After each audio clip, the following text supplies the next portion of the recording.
Mexico పట్టణం నుండి Toronto పట్టణానికి వెళ్లాల్సిన విమానం గాలిలో పైకి లేచింది. పిల్లలు పెద్దలు ఎయిర్ హోస్టెస్ అందిస్తున్న పలహారాలు సేవిస్తూ సంతోషంగా కబుర్లు చెప్పుకుంటున్నారు.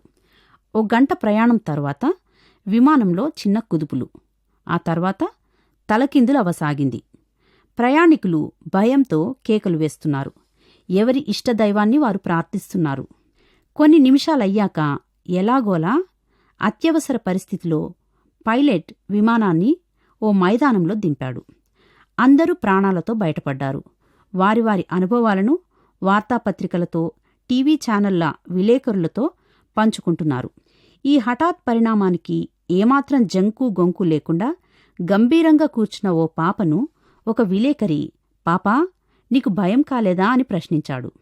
ఆ పాప, ఈ విమానాన్ని నడిపించే పైలట్ మా నాన్నే, నాకేం భయం అన్నది. తన ప్రాణాలు తన తండ్రి చేతుల్లో ఉన్నాయన్న అభయం ఆ పాపకు అంత నిబ్బరాన్నిచ్చింది. బైబిల్లో ఓ భక్తుడు దేవునితో, నా కాలగతులు నీ వశంలో ఉన్నాయి అని చెప్పాడు. అందుకే అతడు, గాఢాంధకారపు లోయలో నేను సంచరించినా ఏ అపాయమునకు భయపడను అన్నాడు.